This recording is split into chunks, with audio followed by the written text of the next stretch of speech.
নওজোয়ান ছেলে তোমাদেরকে দেখতাম, বাবাদেরকেও দেখতাম, নিজ নিজ মহল্লা আলেমদের, ইমাম সাহেবদের কদর করা দরকার। তাইলে আখিরাত মিলবে। প্রত্যেক জাতির জন্য, কওমের জন্য, অঞ্চলের জন্য আল্লাহ তাআলা পথ প্রদর্শক রেখেছে। ওয়ালিকুল্লি কওমিন হাদ, কোরআন শরীফের আয়াত। আল্লাহ বলে লিকুল্লি কওমিন, প্রত্যেক সম্প্রদায়ের জন্যই রয়েছে হাদিন, পথ প্রদর্শক। তাহলে এভাবে আল্লাহ তাআলা নয়তো উলামায়ে কেরাম ছিটাই দিলেন। হুজুর শব্দটা ঢাকা থাকলে ভালো আছে না, আল্লাহ তাআলা জমিনে এভাবে ছড়িয়ে দিলেন কেন? প্রত্যেক অঞ্চলেই উলামায়ে কেরাম আছে কিনা? আল্লাহ তাআলার কুদরতি বন্টন, আল্লাহ তাআলা কুদরতি ভাবে এটা বন্টন, আল্লাহ তাআলা বন্টন। কোরআন শরীফে আছে সুম্মা আওরাসনাল কিতাব আল্লাযীনা আসফাইনা মিন ইবাদিনা, আমার কোটি কোটি বান্দার মধ্য থেকে কোরআনের উত্তরাধিকার আমি আল্লাহ বাছাই করে দেব। কোরআনের ওয়ারিস, ইলমের ওয়ারিস আমি আল্লাহ বাছাই করেছি, আমি বাছাই করেছি। কোথায় কে হবে, কতটুকু, এটা আল্লাহ তাআলা বন্টন, আল্লাহ বাছাই করে। এই জন্য আমাদের পরিবর্তন দরকার, পরিবর্তন দরকার, নিজের জিন্দেগি সুন্দর করা দরকার। আজকে সব অধিকাংশ নতুন জেনারেশন ছেলেরা কোথা আত্মকেন্দ্রিক বেশি। একটা মোবাইলের কাছে তুমি তোমার জীবন উৎসর্গ করে দিচ্ছ। তোমার জীবনের হাসি, কান্না, আনন্দ, বেদনা, তোমার জীবনের সমস্ত চাওয়া পাওয়া, ভালোবাসা, আবেগ, অনুভূতি, চিন্তা, ফিকির, বুদ্ধি, পরামর্শ, সবকিছু একটা মোবাইলকে।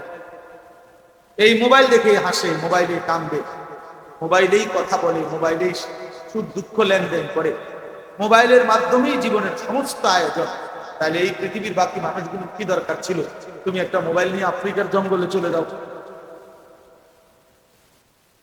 তাহলে এই বর্ণাঢ্য পৃথিবীর দরকার কি? বা ইনসাফের সাথে ভাবা দরকার, ইনসাফের সাথে ভাবা দরকার।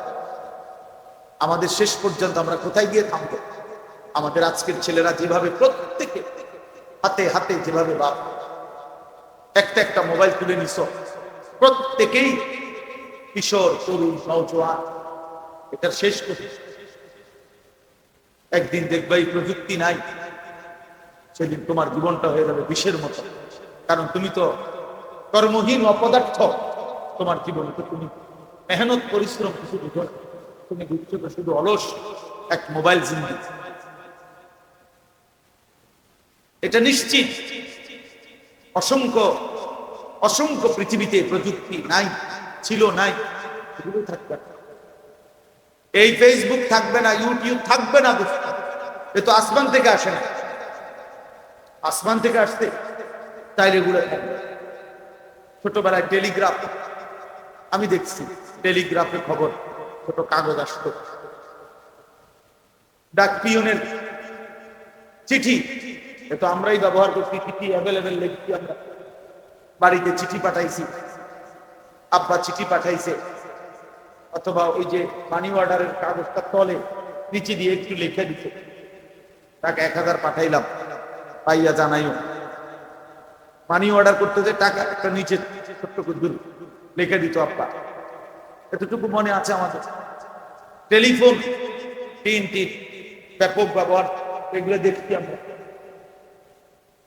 ফিতাওয়ালা ক্যাসেট কই এখন, কই আমরা দেখছি না ফিতাওয়ালা, কই এখন নাই।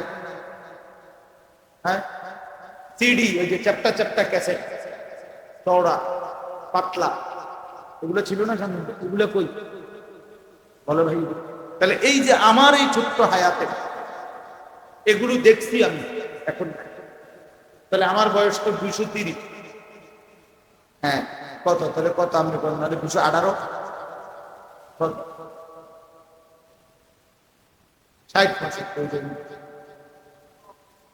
তাহলে সাংবার আমি জানি, উনি আর আমি একই ইয়ারে এসএসসি। 43 বছর শেষ হয়ে আমার বয়স 44। 1981 সনে অক্টোবর মাসে আমার জন্ম।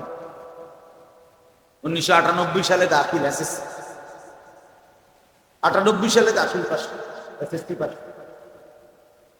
তাইলে তাহলে আমার বয়স 43 বছর গেল মাত্র, তাহলে 8-10 বছরের ছোট্ট বয়সটা বাদ দেন, তাহলে 30 বছর আগেই তো আমি দেখছি 30 বছরের ব্যবধানে এতগুলো প্রযুক্তি পৃথিবী থেকে হারায় গেছে।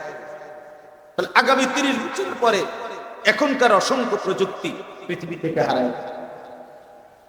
দিল জমে, মোবাইল জমে, মানে মোবাইলে উঠে ঠিক আছে, দিলে জমে। মানুষের দিল একসাথে দুই জিনিস ভাবতে পারে, এটা গবেষকদের কথা মনে দিতেন। একই মুহূর্তে অন্তর দুই জিনিস ভাবতে পারে। এই জন্য যার হাতে মোবাইল থাকে তার মনোযোগটা, দিলটা থাকে মোবাইলের, তার ফিকির থাকে একটু পর পরই মোবাইলে ঠিক মতো উঠতেছে কি, মোবাইলে ঠিক মতো উঠতেছে কিন্তু আমার জিন্দিগির কি আছে। মোবাইলে 50,000 ওয়াজ একত্র থাকলে কি ফায়দা, আমার জীবনে যদি কোনো পরিবর্তন না হয়। তাহলে এই এত বড় ওয়াজ মাহফিল, 10-15-20 জন মানুষ এখান থেকে কুমিল্লা ক্যান্টনমেন্ট আমার মাদ্রাসায় গিয়ে বয়স্ক চাচারা, নওজোয়ান ছেলেরা মহব্বত করে আমগরে দাওয়াত, এরপরে আমরা মহব্বতে আসছি। এখন মাকসাদ কি যে প্রত্যেকে একটা একটা মোবাইল ধরবে আর আমার ওয়াজ মোবাইলে উঠাবার জন্য, এই জন্যই তো আজকের আয়োজন।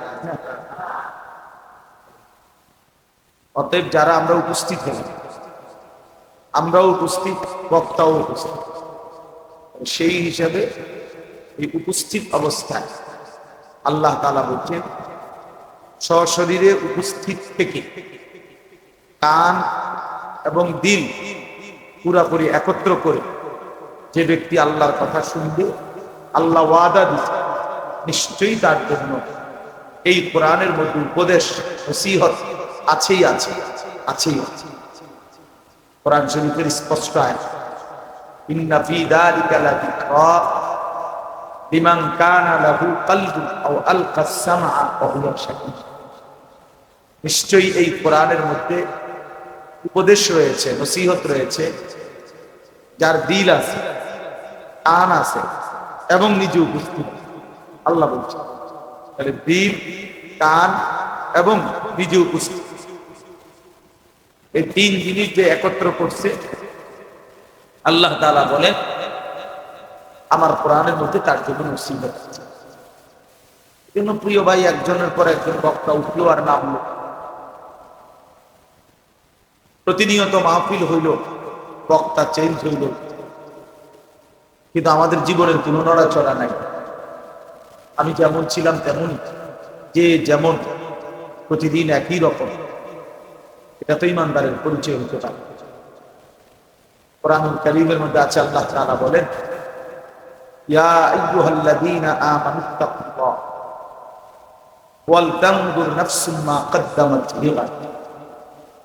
আল্লাহ তাআলা বলেন হে ঈমানদার মুমিন, আল্লাহকে ভয় করো এবং প্রত্যেকেই আলাদাভাবে লক্ষ্য করো আজকের দুনিয়া থেকে আগামীকালকের আখিরাতের জন্য তুমি কি পাচ্ছি।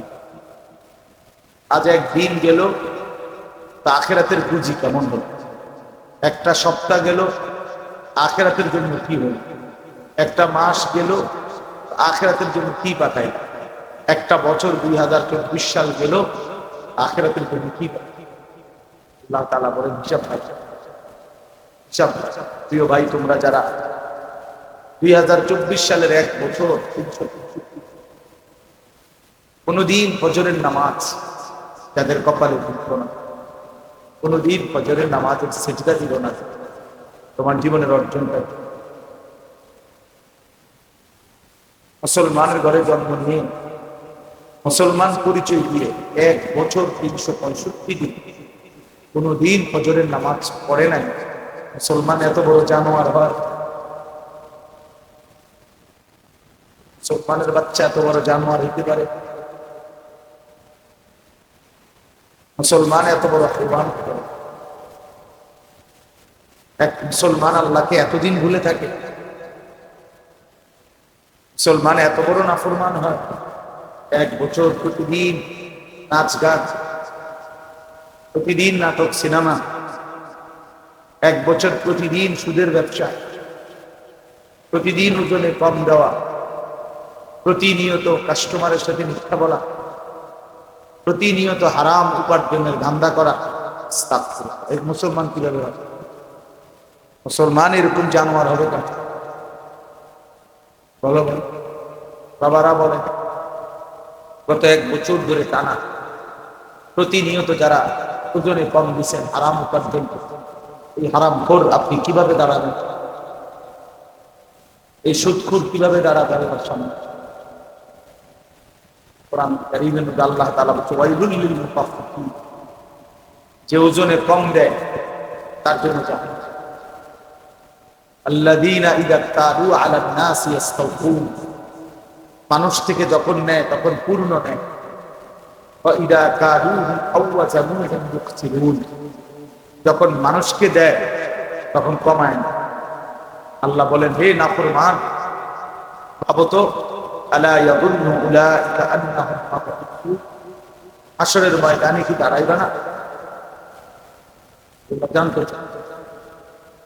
আল্লাহ নবীজিকে বলছে, বন্ধু বলেন তো, এই নাফরমান পাপীকে বলেন যে, হে পাপী, তুমি কি হাশরের ময়দানে দাঁড়াবা না? আলা ইয়াযুন্নু উলাইকা আন্নাহুম মাবউসুন লিয়াউমিন আযীম, আল্লাহ বলে সে তো বড় ভয়ানক দিন, হাশরের মাঠ তো বড় ভয়ানক দিন। ইয়াউমা ইয়াকুমুন নাসু লিরাব্বিল আলামিন, লক্ষ বছর হাজার বছর ধরে যে মাঠে মানুষগুলো আল্লাহ তাআলার সামনে কেবল দাঁড়িয়েই থাকতে হবে, এক সেকেন্ডের জন্য বসবার নড়াচড়ার কোনো সুযোগ নেই। হাশরের ময়দান কয়দিন আল্লাহই জানে, তাকে একদিনের পরিমাণ হলো আল্লাহ তাআলা নিজে বলছেন, মিকদারুহু 50 আলফা সানা, 50,000 বছর। হাশরের ময়দান যদি একদিনে হয়, ধরে নিলাম 50,000 বছর কেমনে দাঁড়াবে? মাথার উপরে সূর্যটা থাকবে, তো কি পরিমাণ জমিন উত্তপ্ত হবে। এখন এখান থেকে সূর্য এত উপরে থাকার পরও আরব দেশে যে হজ উমরায় আমরা যাই, কি গরম, প্রচন্ড গরম। আল্লাহ তাআলা বলছে, বান্দা ভেবে দেখো, ওয়ালতানজুর নাফসুম মা কাদ্দামাত, ভাবো, ওয়া রাব্বিকা লানাসআলান্নাহুম আজমাইন, আল্লাহ বলে কসম করে বলতেছি বান্দা, আমি কিন্তু অবশ্যই তোমাদেরকে জিজ্ঞেস করব, আমি ছেড়ে দেব। সুম্মা লাতুসআলুন্না ইয়াওমাইদিন আনিন নাঈম, আল্লাহ বলেন অবশ্যই তোমাদেরকে হাশরের দিন আমার দেওয়া প্রতিটি নিয়ামত সম্পর্কে জিজ্ঞেস করা হবে। আল্লাহ তাআলার দেওয়া নিয়ামত আল্লাহর না, আমার নিজের, আল্লাহর না এমন কি? বলেন, কথা উত্তর বুঝেন নাই প্রশ্ন? আমার নিজের, এটা আল্লাহর এমন কি আছে? এই কায়নাতের কিছু আছে মত? আল্লাহ তাআলা কি পরিমাণ প্রশ্ন করবে তাই? চোখের হিসাব, নাকের হিসাব, কানের হিসাব, নিঃশ্বাসের হিসাব, প্রতিটা লোকমার হিসাব, এক প্রতি ঢোক পানির হিসাব, প্রতিটা হাসি, প্রতিটা কান্না, প্রতিটা নড়াচড়া। وشهد عليهم سمعهم وأبصارهم وجلودهم بما كانوا يعملون, আল্লাহ তাআলা বলে, বান্দা, কান, চোখ এবং সারা দেহের চামড়া, মানে সারা দেহের অঙ্গ, আমি আল্লাহ তাআলার সামনে তোমার পুরা জিন্দেগীর কর্মকাণ্ডের বিষয়ে, তোমার যাবতীয় কর্মের ব্যাপারে আল্লাহর সামনে সাক্ষ্য দেব। সারা দেহ, জুলুদুহুম বলছে, চামড়া। মানুষের শরীরে চামড়া নাই কোন,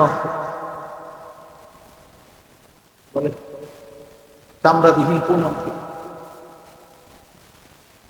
ইন্নাস সামআ ওয়াল বাসারা ওয়াল ফুআদা কুল্লু উলাইকা কানা আনহু মাসউলা, আল্লাহ বলে নিশ্চয়ই কান, চোখ এবং অন্তর, এই সবটাকেই তোমাদের হাশরের ময়দানে জিজ্ঞেস করা হবে।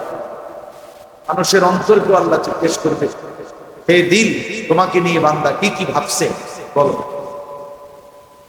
কত নারী, কত অসৎ চিন্তা, কত কল্পনা, কত জেনা ব্যভিচারের আকাঙ্ক্ষা, কত হারাম রোজগারের ধান্দা, কি পরিমাণ পরিকল্পনা অসৎ আমাদের দিলের মধ্যে আছে, আমারও আপনারও। এগুলো স্পষ্ট হবে, এইগুলো আল্লাহ তাআলার সামনে প্রকাশিত হবে আসলে মাঠে। ইয়াউমা তুবলা সারাইর, আল্লাহ তাআলা বলে সেদিন গোপন বিষয়গুলো প্রকাশিত হবে।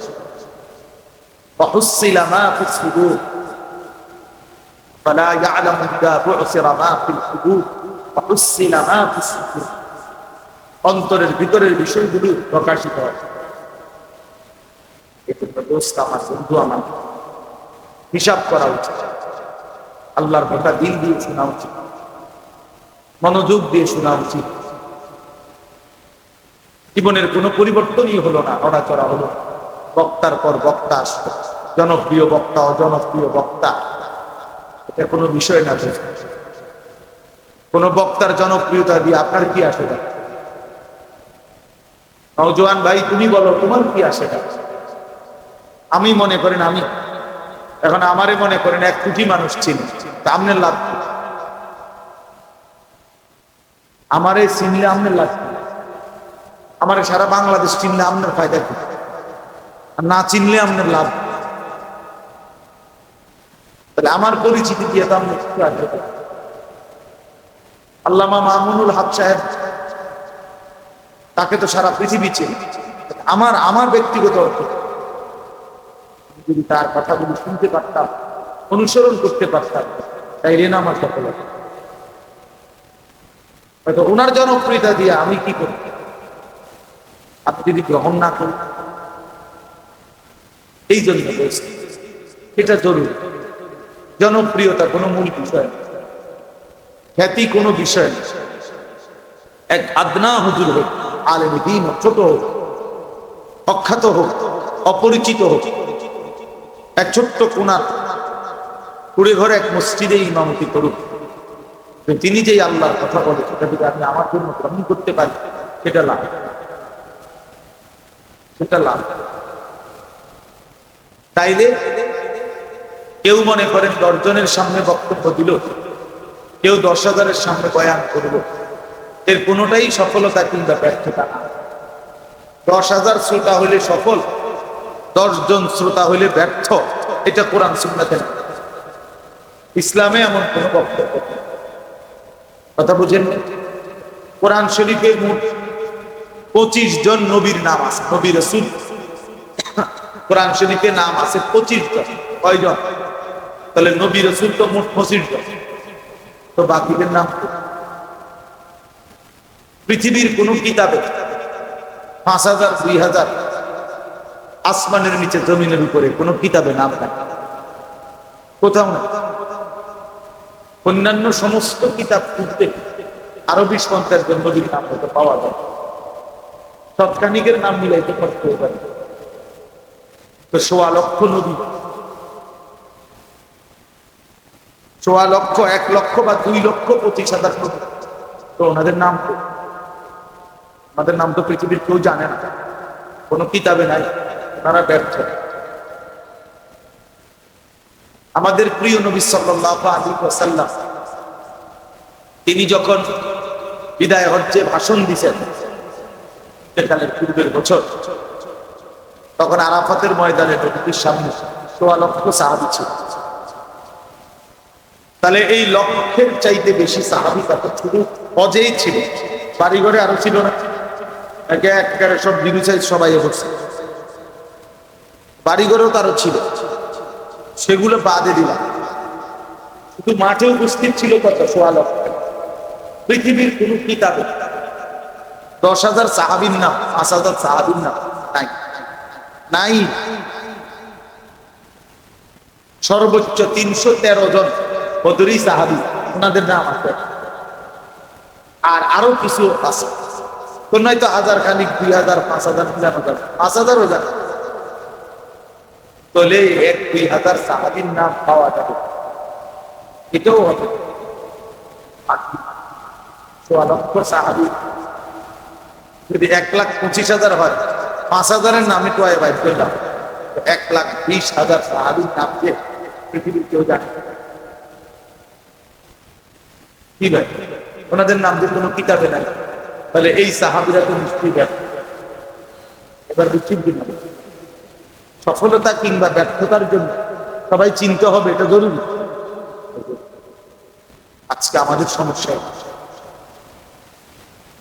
আমাদের নওজোয়ান, নতুন জেনারেশন, নতুন প্রজন্মের মূল ফিকির পাঞ্জাবিওয়ালা হোক, পাঞ্জাবি হোক, টুপিওয়ালা টুপি ছাড়া আকসার অধিকাংশের ফিকির যে কোনো মূল্য একটা লারা দিতে হবে, চিন্তুই বা দরকার হলে মোটরসাইকেল মাথা করে চিনা লাগতে হবে, একটা না একটা আইকেল লাগাই দিতে হবে, কোনো না কোনো ভাবে আমাদের চিনতে, কোনো না কোনো ভাবে চিনতে, পরিচিতি পাইতেই হবে। এই যে নেশা, নিজেকে পরিচিত করার, এটা কোনোভাবেই ইসলাম আল্লাহ তাআলা কোরআন কারীমের মধ্যে বলছেন, ফালা তুযাক্কু আনফুসাকুম, নিজের সাফাই নিজে গায়ো, নিজের সাফাই। অনেক সময় বলি না আমাদের দেশের বলছি কথা,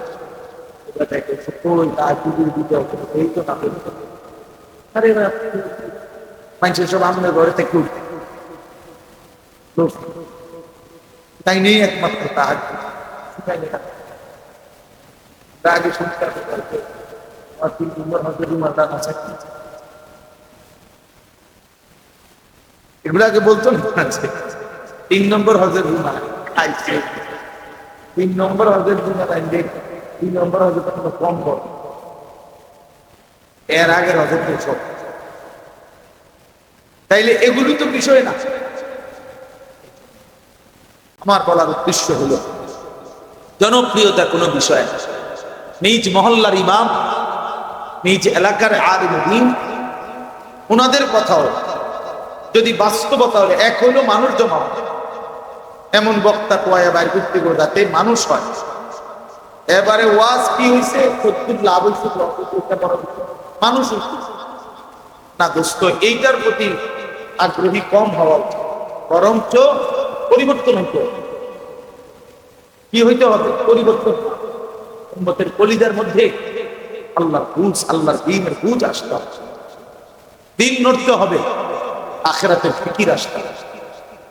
আখিরাতের ফিকির হতে হতে হোক সে ছোট্ট, অখ্যাত হোক, অপরিচিত। এই জন্য আপনারা আমার প্রথম জোয়ান ছেলে তোমাদেরকে, বাবাদেরকে, নিজ নিজ মহল্লা আলেমদের, ইমাম সাহেবদের কদর করা দরকার, তাইলে আখিরাত মিলবে। প্রত্যেক জাতির জন্য, কওমের জন্য, অঞ্চলের জন্য আল্লাহ তাআলা পথ প্রদর্শক রেখেছে। ওয়ালিকুল্লি কওমিন হাদ, কোরআন শরীফের আয়াত। আল্লাহ বলে লিকুল্লি কওমিন, প্রত্যেক সম্প্রদায়ের জন্যই রয়েছে হাদিন, পথ প্রদর্শক। তাহলে এভাবে আল্লাহ তাআলা নয়তো উলামায়ে কেরাম ছিটাই দিলেন। হুজুর শব্দটা ঢাকা থাকলে ভালো আছে না, আল্লাহ তাআলা জমিনে এভাবে ছড়িয়ে দিলেন কেন? প্রত্যেক অঞ্চলেই উলামায়ে কেরাম আছে কিনা? আল্লাহ তাআলার কুদরতি বন্টন, আল্লাহ তাআলা কুদরতি ভাবে এটা বন্টন, আল্লাহ তাআলা বন্টন। কোরআন শরীফে আছে, সুম্মা আওরাসনাল কিতাব আল্লাযীনা আসফাইনা মিন ইবাদিনা, আমার কোটি কোটি বান্দার মধ্য থেকে কোরআনের উত্তরাধিকার আমি আল্লাহ বাছাই করে দেব। কোরআনের ওয়ারিস, ইলমের ওয়ারিস আমি আল্লাহ বাছাই করেছি, আমি বাছাই করেছি। কোথায় কে হবে, কতটুকু, এটা আল্লাহ তাআলা বন্টন, আল্লাহ বাছাই করে। এই জন্য আমাদের পরিবর্তন দরকার, পরিবর্তন দরকার, নিজের জিন্দেগি সুন্দর করা দরকার। আজকে সব অধিকাংশ নতুন জেনারেশন ছেলেরা কোথা আত্মকেন্দ্রিক বেশি, একটা মোবাইলের কাছে তুমি তোমার জীবন উৎসর্গ করে দিচ্ছ, তোমার জীবনের হাসি কান্না আনন্দ বেদনা তোমার জীবনের সমস্ত চাওয়া পাওয়া, ভালোবাসা, আবেগ, অনুভূতি, চিন্তা, ফিকির, বুদ্ধি, পরামর্শ সবকিছু একটা মোবাইলকে। এই মোবাইল দেখে হাসে, মোবাইলে কান্দে, মোবাইলেই কথা বলে, মোবাইলেই সুখ দুঃখ লেনদেন করে, মোবাইলের মাধ্যমেই জীবনের সমস্ত আয়োজন। তাহলে এই পৃথিবীর বাকি মানুষগুলো কি দরকার ছিল? তুমি একটা মোবাইল নিয়ে আফ্রিকার জঙ্গলে চলে যাও। তাহলে এই বর্ণাঢ্য পৃথিবীর দরকার কি? বা ইনসাফের সাথে ভাবা দরকার, ইনসাফের সাথে ভাবা দরকার। আমাদের শেষ পর্যন্ত আমরা কোথায় গিয়ে থামবো? আমাদের আজকের ছেলেরা যেভাবে প্রত্যেকে হাতে হাতে যেভাবে বাপ একটা একটা মোবাইল তুলে নিছ, প্রত্যেকেই কিশোর, তরুণ, নওজোয়ান, এটা শেষ করতে একদিন দেখবে এই প্রযুক্তি নাই, সেদিন তোমার জীবনটা হয়ে যাবে বিষের মতো। কারণ তুমি তো কর্মহীন অপদার্থ, তোমার জীবনে তো তুমি মেহনত পরিশ্রম কিছু বুঝো না, তুমি বুঝছো তো শুধু অলস এক মোবাইল জিন্দি। এটা নিশ্চিত অসংখ্য অসংখ্য পৃথিবীতে প্রযুক্তি নাই, ছিল, নাই, এগুলো থাকবে না। এই ফেসবুক থাকবে না, ইউটিউব থাকবে না, এ তো আসমান থেকে আসে না, আসমান থেকে আসতে তাইলে এগুলো থাকবে। ছোটবেলায় টেলিগ্রাফ আমি দেখছি, টেলিগ্রাফে খবর, ছোট কাগজ আসতো, ডাক পিয়নের চিঠি, এ তো আমরাই ব্যবহার করছি, চিঠি অ্যাভেলেবেল লিখছি আমরা, বাড়িতে চিঠি পাঠাইছি, আব্বা চিঠি পাঠাইছে, অথবা ওই যে মানি অর্ডারের কাগজটা তলে নিচে দিয়ে একটু লিখে দিতে, টাকা 1000 পাঠাইলাম, পাইয়া জানাইও। মানি অর্ডার করতে যে টাকা একটা নিচে ছোট্ট করে লিখে দিত আব্বা, এতটুকু মনে আছে আমাদের। টেলিফোন, টিন ব্যাপক ব্যবহার, এগুলো দেখছি আমরা। পিতাওয়ালা ক্যাসেট কই এখন, কই আমরা দেখছি না পিতাওয়ালা, কই এখন নাই। হ্যাঁ, সিডি, ওই যে চ্যাপ্টা চ্যাপ্টা ক্যাসেট, চওড়া পাতলা, এগুলো ছিল না সামনে, এগুলো কই বলো ভাই? তাহলে এই যে আমার এই ছোট্ট হায়াতে এগুলো দেখছি আমি, এখন নাই। তাহলে আমার বয়স তো 230, হ্যাঁ কত, তাহলে কত আপনি করেন, নাহলে 218, 60 তাহলে স্বামী বের আমি, উনি আর আমি একই ইয়ারে এসএসসি, 43 বছর শেষ হয়ে আমার বয়স 44। 1981 সনে অক্টোবর মাসে আমার জন্ম, 1998 সালে দাখিল এসএসসি, 98 সালে দাখিল পাস, এসএসসি পাস। তাহলে আমার বয়স 43 বছর গেল মাত্র, তাহলে 8-10 বছরের ছোট্ট বয়সটা বাদ দেন, তাহলে 30 বছর আগেই তো আমি দেখছি, 30 বছরের ব্যবধানে এতগুলো প্রযুক্তি পৃথিবী থেকে হারায় গেছে। তাহলে আগামী 30 বছর পরে এখনকার অসংখ্য প্রযুক্তি পৃথিবী থেকে হারায় গেছে। এই কথা বন্ধু ইনসাফের সাথে ভাই, জীবনটা শুধুই কেবল 18,000 টাকার একটা মোবাইলের উপরে জীবনটা ছেড়ে দিয়ে, এমন সুন্দর জীবন আল্লাহ তাআলা এই মাত্র 20,000 টাকার কাছে যদি হেরে যায়, একজন মুসলমান এত অপদার্থ না। মুসলমান অনেক দামি, যাকে আল্লাহ ঈমান দিয়েছেন তাকে সবচেয়ে বড় নিয়ামত দিয়েছেন। ঈমানদার যাকে বানিয়েছিলেন তাকে আল্লাহ তাআলা এতটা ফালতু কাজের জন্য আল্লাহ বানায়, এত ফালতু কাজের। প্রিয় ভাই, মুসলমানের ঘরে জন্ম দিয়ে তোমারে আল্লাহর কসম, মহান আল্লাহ দয়া করে মুসলমানের ঘরে জন্ম দিচ্ছে। কেন আমার মা মুসলমান, কেন তার মা মুসলমান না? ওই মায়ের কোনো ব্যর্থতা নাই, এই মায়ের কোনো সফলতা নাই, সব আল্লাহর ইচ্ছা। আমি কেন মুসলমানের ঘরে জন্ম দিলাম? আল্লাহর ইচ্ছা। আল্লাহ আমাকে পছন্দ করে মায়া করে ইমানদারের ঘরে জন্ম দিয়েছে, এতটা দামি কালেমা দিয়েছে, এতটা দামি কোরআন দিয়েছে, এতটা দামি রাসূল দিয়েছে। লাকাদ মান্নাল্লাহু আলাল মুমিনিনা ইদ বাআসা ফীহিম রাসূলাম মিন আনফুসিহিম। আল্লাহ বলে, মুমিনরা পৃথিবী ভরা নিয়ামত, ভাত মাছ চাল ডাল আসমান জমিন চন্দ্র সূর্য গ্রহ নক্ষত্র আলো বাতাস এগুলো তো আমি সবাইকে দিছি বান্দা। কাফের বেঈমান হিন্দু বৌদ্ধ মুশরিক জন্তু জানোয়ার সকলকে এই নিয়ামতগুলো দিয়েছি বান্দা, কিন্তু তোমরা আমার মুমিন বান্দা, আমি তোমাদের জন্য আলাদা কি দিলাম? আল্লাহ বলেন আমার ইমানদার বান্দা, আমার রাসূল, আমার আখিরি বন্ধু, আমার নবী, আমার বন্ধু মুহাম্মদ সাল্লাল্লাহু আলাইহি সাল্লাম, তাকে তোমাদের জন্য দিয়ে দিই। আমি বন্ধু দিলাম তোমাকে, বন্ধু আমার কলিজার টুকরাটা দিলাম, কারণ আমি তোমাকে জান্নাত দিতে চাই মুমিন। তোমার আমি দুনিয়ায় থাকার জন্য বানাই নাই। আরে বান্দা, তোমার ঈমান দিছি আমি শুধু সোফা বানানোর জন্য না, জান্নাতে যাওয়ার জন্য। এক সেট সোফা, 4টা খাট আর একটা বিল্ডিং এর ঘর, 4টা রুম, 2টা বাথরুম আর কয়েকটা কাচের প্লেট, লবণের বাটি, 2টা আলমারি, এই এতটুকু প্রেয়ে জীবনটা শেষ করে দেওয়ার জন্য মুসলমান আমাকে বানায়। এত এত কম দাম, 50 লাখ টাকার মাল হবে না। এক বড় লোকের ঘরে কয় টাকার মাল আমরা জানি না, তাহলে 1 কোটি টাকার মাল, হয়তো 2 কোটি টাকার মাল। 60 বছরের হায়াত আল্লাহ তাআলা এই শুধু এই কয়টা টাকার জন্যই দিছে।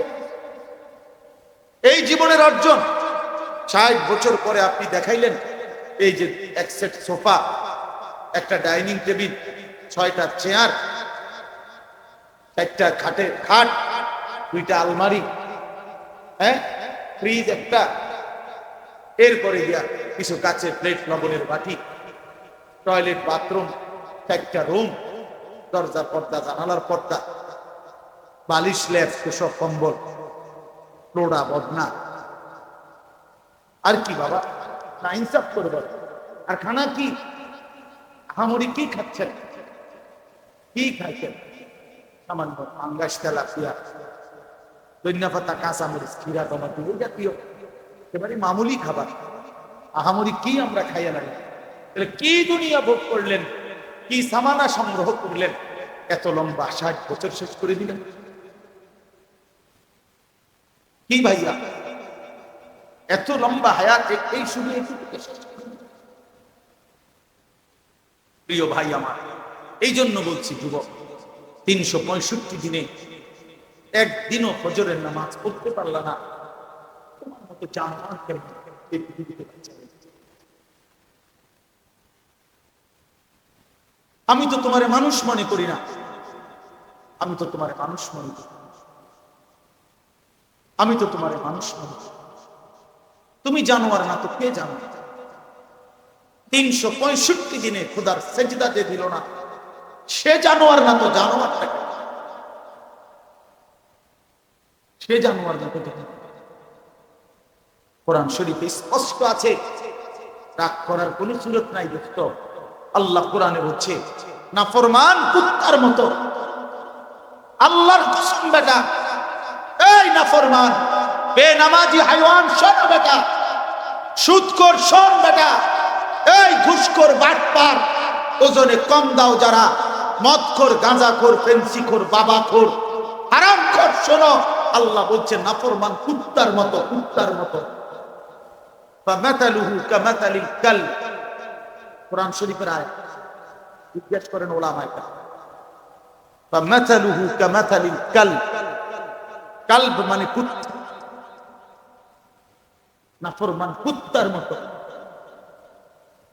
ইন তাহমিল আলাইহি ইয়ালহাস আও তাতরুকহু ইয়ালহাস, আল্লাহ বলে কুত্তার স্বভাব, পাইলো জিহ্বা লম্বা করে, না পাইলো জিহ্বা লম্বা।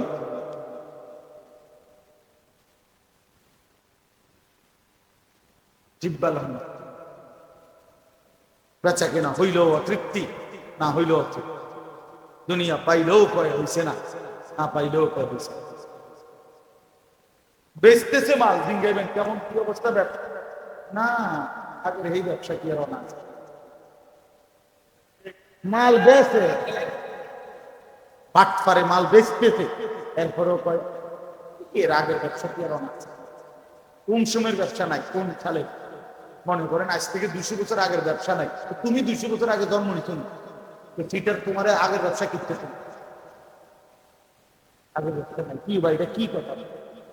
আগের ব্যবসা নাই আমি বুঝলাম, তো আপনি আগে আগে আসিলেন নি? আমি তো আগে থাকলে আমি কখন থাকতাম না, সুতরাং কি করে আগের বলে আগের ব্যবসা, আগের ব্যবসা কোনটা? ব্রিটিশ আমলেরটা। তুমি ব্রিটিশ আমলে থাকলে এই আমলে কি তুমি বাইস্তা নিচ্ছি? আহ, এটা কুকুরের মতো। কিসের মতো? কুত্তার মতো। পাইলো লম্বা জিব্বা, না পাইলো জিব্বা। এই জন্য যুবক মনে রাখো, সারা রাত উলঙ্গ ছবি দেখলেও তোমার সব বুঝবে, কারণ এই যে কুত্তার স্বভাব। সারা রাত সারা পৃথিবীর নারী উলঙ্গ দেখলেও তোমার তৃপ্তি হবে না, কারণ এটা কুত্তার স্বভাব। নাফরমান কুকুরের মতো, সে দেখলো আফসুস, না দেখলো আফসুস। কিন্তু যার স্ত্রী আছে হালাল, তার স্ত্রী একজন হলেই তার 70 বছর তৃপ্তির সাথে পার হয়েছে।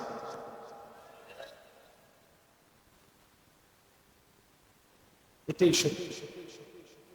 এক সাগর মদ নেশা করে পান করলেও তার তৃপ্তি হয় না, এক গ্লাস পবিত্র পানি পান করলে তৃষ্ণার্ত ব্যক্তি তৃপ্ত হয়েছে।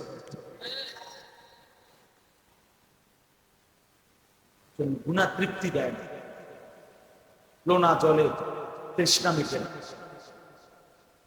যে পানি লবণাক্ত, সেই পানিতে তৃষ্ণা মিটে না। ঠিক এটা গুনাহ, এটা তৃপ্তি দেয়। এটা পেলেও জিব্বা লম্বা, না পেলেও কুকুরের। আল্লাহ নবী সাল্লাল্লাহু আলাইহি সাল্লাম, এবার আপনি শুনেন, আল্লাহ বলছে কুকুরের মতো, আমরা যাচ্ছি তাই নবী, তাই নবীর লগে কি চাই, উনি কিছু কয়নি। তা আপনি শুনেন নবী কি, আর দুনিয়া জিফা ও তালিবুহা কিলা। নবীজি বলছে দুনিয়া একটা পচা লাশের মতো, আর এই দুনিয়ার পিছনেই যে দৌড়ায় সে কুত্তা। এবার কই যাবেন? এবার যাবেন কে? আল্লাহ বলছে কুত্তার মতো, রাসূলুল্লাহ সাল্লাল্লাহু আলাইহি ওয়াসাল্লাম বলছে কুকুর। এখন এখন কোথায় যাবে? এই জন্য বাপ আমার, বন্ধু আমার, এটা ভাবা উচিত আমাদের। আপনার একজনই শুনি, আমার সংখ্যা নিয়ে কোনো পেরেশানি। এখন হয়তো আমার বয়ানে বসিত শ্রোতা একটু বেশি দেখা যায়।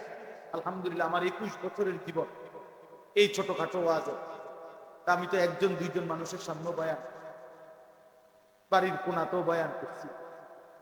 যখন যেখানে সুযোগ দিতে সেখানেই বলি। আমি সব সময় বলি, প্রধান বক্তা, বিশেষ বক্তা, অল্প বক্তা, শিখি বক্তা, সামান্য বক্তা, সাংঘাতিক বক্তা, এগুলি সব ধোঁকা। আসরের পরে বললে উনি সাধারণ বক্তা, রাত 10টার পরে বললে উনি প্রধান বক্তা। এটা কিভাবে সিদ্ধান্ত হইল? কোন কিতাব থেকে বলে? কথা বোঝেন নাই আপনি? রাত 10টার বক্তারে কয় প্রধান বক্তা, আর মাগরিবের পরের বক্তারে কয় সাধারণ বক্তা, বিশেষ বক্তা। এই ফয়সালা দিল কি জাতিসংঘ? এটা কোনো কিতাবে না, এটা কোরআন সুন্নায় নাই। আল্লাহর কথা যিনি বলে, যখনই বলে, তিনি সমান দামি, তিনি প্রধান বক্তা, তিনি আহসান। এই এলাকার কোন আলেম বললে তিনিও দামি, সাদের দেশের কোন হুজুর আইসা বললেও তিনি দামি। কথা বুঝছেন? মূল ফিকির আল্লাহর কথা বলতে দামি এই কারণ, 10টার কারণে, আসরের পরের কারণে কম দামি হয় নাই, রাত 10টার কারণে বেশি দামি হয় নাই। আল্লাহর কথা যখন বলে তখনই দাম, তখনই দাম। তাইলে ফজরের নামাজ কম দাম, জোহরের নামাজ বেশি দাম, আসরের নামাজ কম দাম, মাগরিবের নামাজ বেশি দাম। এমন 5 ওয়াক্ত নামাজ গুরুত্বপূর্ণ কিনা, সমান গুরুত্বপূর্ণ কিনা? তাই আল্লাহ আমাদেরকে বুঝার তৌফিক দান। এই জন্য প্রিয় ভাই, আমি অনুরোধ করছি, আবারও বলবো, আপনাদের সাধারণ মুসল্লি যারা আছেন, বাবারা, আপনাদের প্রতি, আপনাদের নিজ নিজ মহল্লার আলেমদের কথা মনোযোগ দিয়ে শুনুন, মনোযোগ দিয়ে শুনুন। খ্যাতির মোহে পড়বেন। আমগো হুজুরের চিনে কয়জন? না, চিনার দরকার নেই। বহুত সাহাবী করে কেউ চিনেন, বহুত নবীদের নাম কেউ জানে না। কি আমগো হুজুরের সবাই চিনতে? হ্যাঁ বলেন। একজন আমার একদিন বলছে, বললাম কে ওয়াজ করবে আজকে? আমরা টুকটাক করবো। এটা বেশি ফাজিল কথা। আমি বললাম কি কোন আমরা টুকটাক ওয়াজ, টুকটাক ওয়াজ কি করে? কি রে ভাই টুকটাক ওয়াজ কি করে? কেমন ব্যক্ত কথা বললেন। আমি বললাম আপনার হুজুর বলাতে এটা টুকটাক হয়ে গেল। বলতেন না হুজুর, আমরা হুজুর এলাকার হুজুর আর জানে, এলাকার হুজুর বলে জানে, ওটা খুব জানে। ওরা বিড়ি খেতে খেতে বহুত কিছু বুঝালাইছে। আরে বাবা পন্ডিত সাধনে বুঝবে বিড়ি খায়, 60 বছর হয়ে গেছে এখনো বিড়ি সিগারেটের অভ্যাস ছাড়তে পারে নাই। অসভ্য মানুষ ছাড়ার কিচ্ছু নাই, অসভ্যতায় ছাড়ার কিচ্ছু নাই। লজ্জাহীন মানুষ, লজ্জাহীন মানুষ। এত বড় বুড়া মানুষ 60 বছর পরেও যে বিড়ি সিগারেট ছাড়তে পারে নাই, তার হায়া কম, শরম কম, লজ্জা কম। মিয়া তার কলজার ভিতরে কোনো আখিরাত নাই, পরকাল বলতে কিচ্ছু নাই। বেটা 60 বছরও হয়ে গেছে এখনো মিয়া আখিরাত মনে পড়ার সময় হয় নাই। খামখেয়ালি 60 বছরও বেড়ি দেখা, টেলিভিশন দেখা, চা দোকানে গপ মারার বদভ্যাস যায় নাই। মরবেন কোন দিন, কবরে যাবেন কোন দিন, কি ঘটনা কি তা? আপনি কি 600 বছরের হায়াত নিয়ে আসছেন? তাই বলেন, ইনসাফের কথা বলেন, না তো প্রতিবাদ করে। এটা অন্যায় না? 60 বছরও কি আখিরাতের কথা মনে করার সময় হয় নাই? এখনো কথা বলে গাইলা, এটা কি ধরনের বুড়ামি? এখনো সুদের টিয়াটো আছে, কি ধরনের ডাকা? ছোটখাটো ডাকায়। আপনি বলেন, যে 60 বছরও নাটক দেখে, সিনেমা দেখে, নর্তকীর নাচ দেখে, টেলিভিশন দেখে, উনি দেখা শুরু করছে যে কয় বছর? যদি 15 বছর থেকে শুরু করে থাকে 60 পর্যন্ত, আজ কয় বছর? হ্যাঁ, তাহলে যেই ছেলেটার বয়স এখন 25, তো সে আজকে গুনার বয়স কত? 45।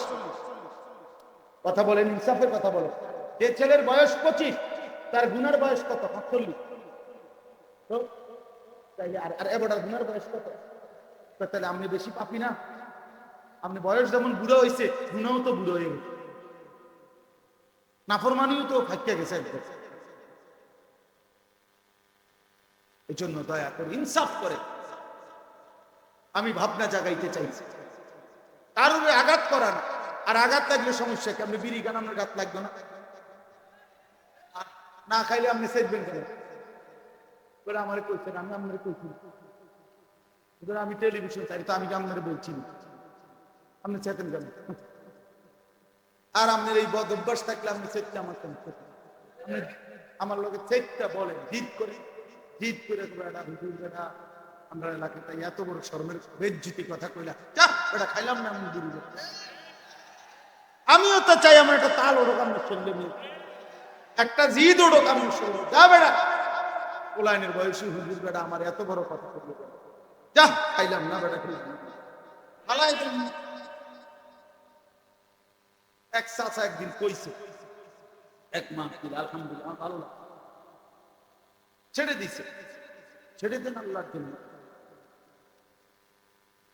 বুজুর্গরা বলে, আল্লাহ ডেকে বলে বান্দা তুমি আমার জন্য গুনাহ ছেড়ে দাও। মান তারাকাহা মাখাফাতি আবদালতুহু ঈমানান ইয়াজিদু হালাওয়াতাহু ফি কলবিহি। খোদার কসম, আল্লাহ বলছে বান্দা আমার জন্য গুনাহ ছেড়ে দেখো, এক একটা গুনাহ ছেড়ে দিলে আমি আল্লাহ তোমার কলিজার ভিতরে এমন ঈমান দেব, যে ঈমানের স্বাদ মজা তুমি তৎক্ষণাৎ পাইতে থাকবে। চোখ নামায় দেখো, চোখ তো তুলে দেখছো বহুদিন, নারী তো দেখছো বহুদিন, নামায় দেখো নিচের দিকে। খোদার কসম, নারী দেখা যেই পরিমাণ তোমার কাছে ভালো লাগছে, তার চাইতে চোখ নামাইয়া না দেখা প্র্যাকটিস করো 15 দিন, 20 দিন, 1 মাস, আল্লাহর কসম তোমার দিলে এর চাইতে বেশি সুখ বিরাজ করবে। সেজদা দাও নাই অনেক দিন, এবার দিয়ে দেখো, তার চাইতে বেশি শান্তি। আল্লাহর জন্য গুনাহ ছেড়ে দাও, আল্লাহর জন্য গুনাহ ছেড়ে দাও।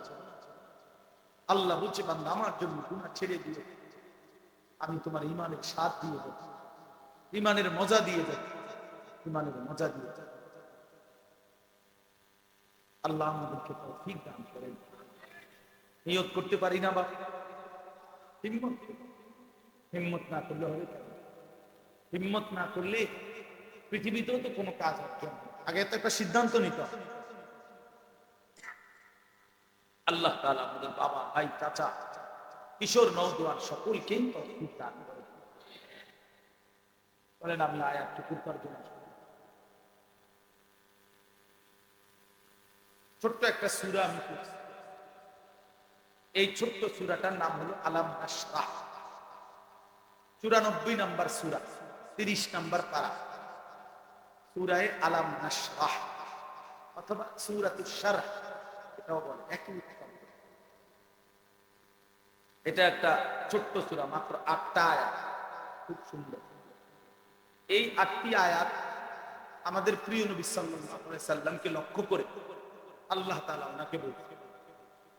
আমাদের নবীজিকে লক্ষ্য করে আল্লাহ তাআলা সম্বোধন করে এই কথাগুলি বলছেন। এই 8 আয়াত, এই 8টা আয়াতের মধ্যে রাসূলুল্লাহ সাল্লাল্লাহু আলাইহি সাল্লামের 23 বছরের নবুয়তের জিন্দেগিতে আল্লাহ তাআলা নবীকে কিভাবে সাহায্য করেছেন, তার কাজে আল্লাহ তাআলা কিভাবে পাশে ছিলেন, এটার একটা সংক্ষিপ্ত বর্ণনা দিচ্ছেন। এবং নবীজি সাল্লাল্লাহু আলাইহি সাল্লামকে মানুষকে আল্লাহর দিকে ডাকবার ক্ষেত্রে উনার একটা স্পেশাল আমল নবীজিকে আল্লাহ তাআলা বাতলাইছেন, বলছেন। নবী সাল্লাল্লাহু আলাইহি সাল্লামকে আল্লাহ তাআলা কুরআনুল কারীমের মধ্যে অসংখ্য বিষয় এমন আছে যেগুলো অন্য নবীরা আল্লাহ তাআলা কাছে চেয়ে নিছে, আমাদের নবীকে আল্লাহ তাআলা না চাইতেই এমনি।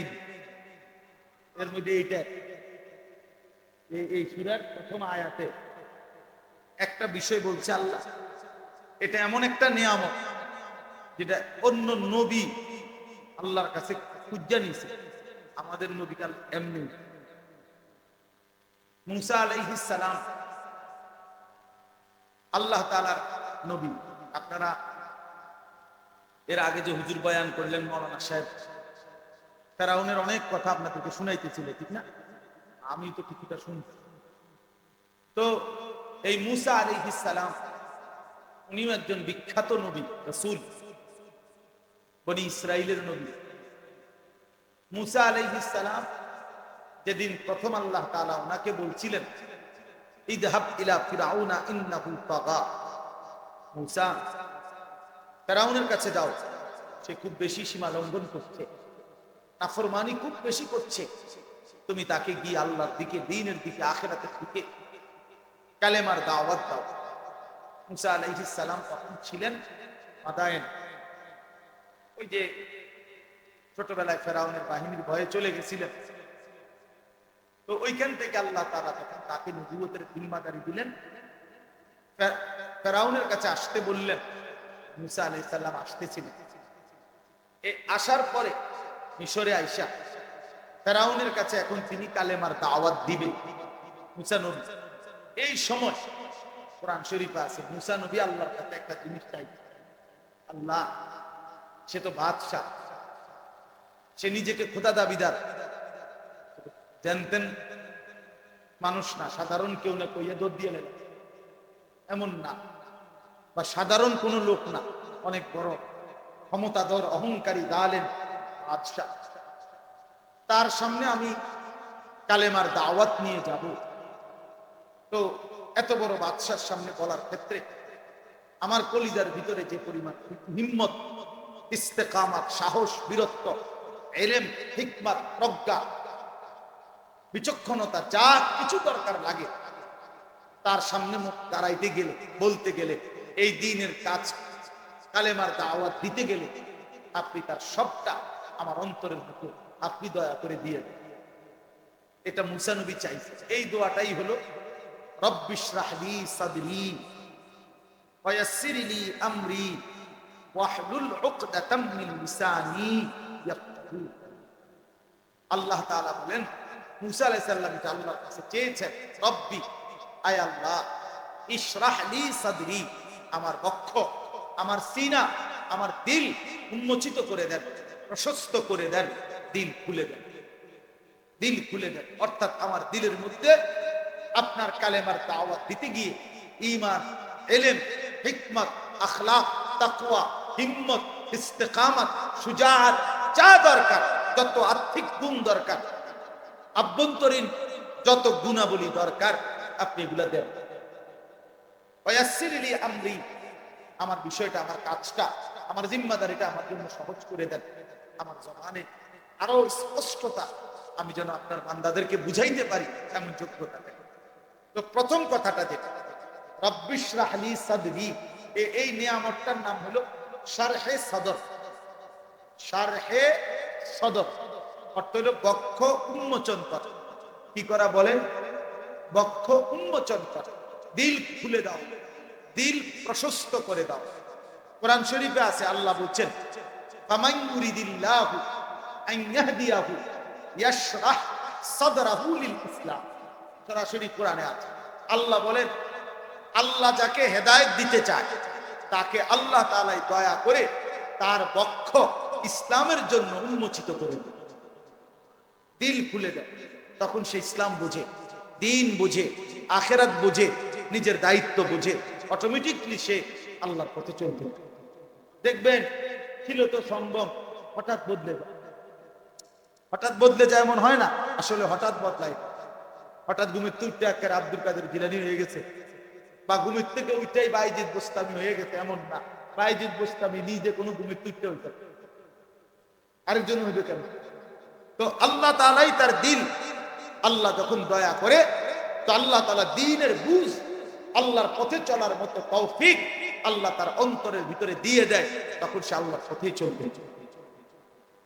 আফামান শারাহাল্লাহু সাদরাহু লিল ইসলাম ফাহুয়া আলা নূরিম মির রাব্বিক। কোরআন শরীফে আছে, আল্লাহ বলেন, আল্লাহ যার অন্তর ইসলামের জন্য খুলে দিয়েছেন তাকে আল্লাহ তাআলা কুদরতি ভাবে অন্তরের মধ্যে একটা নূর, আলো জ্বালিয়ে দেন। ওই আলোর পথ ধরে ধরে সে জান্নাত পর্যন্ত পৌঁছতে। এজন্য প্রিয় ভাই, আল্লাহর কাছে এই নিয়ামতটা চাইতে হয়, শারহে সাদর। এজন্য আমরা মাদ্রাসায় পড়াকালীন আজীবন আমাদের উস্তাদরা সেই ছোট্টবেলায় মক্তবের সময় থেকে এটা শিখাইছে।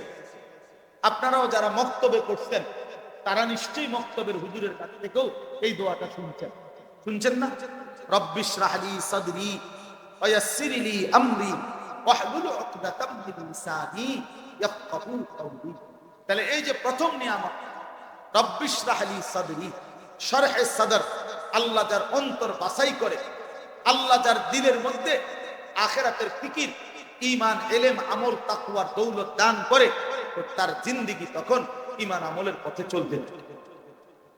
এজন্য একটা কথা মাকে বলি, জরুরি কথা মনে রাখবে, আল্লাহর কাছে নিজের জন্য, সন্তানের জন্য, পরিবারের জন্য ঈমান, আমল, আখিরাত চাইতে হয়, চাইতে হয়, আল্লাহর কাছে চাইতে হয়।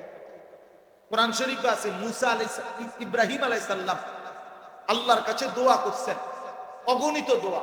আমাদের পিতা ইব্রাহিম আলাইহিস সালাম কি বলেন? আমাদের পিতা কে? জাতির পিতা কে? ইব্রাহিম আলাইহিস সালাম। মনে আছে তো না? আর কখনো ভুল হবে না তো? যা হইছে আগে হইছে, আর ভুল হতো না তো? আর যেন ভুল না। এই মোমেন এক গাঁথায় দুইবার পাও দেন, একবার যেহেতু দৌড়ছে পলাইছে, আর যেন বাইক নাই। খুব খেয়াল রাখবে, আর যেন আইতো না। ইনশাআল্লাহ, মাশাআল্লাহ। সারা পৃথিবীতে জালেমের পর এটা একটা সিস্টেম।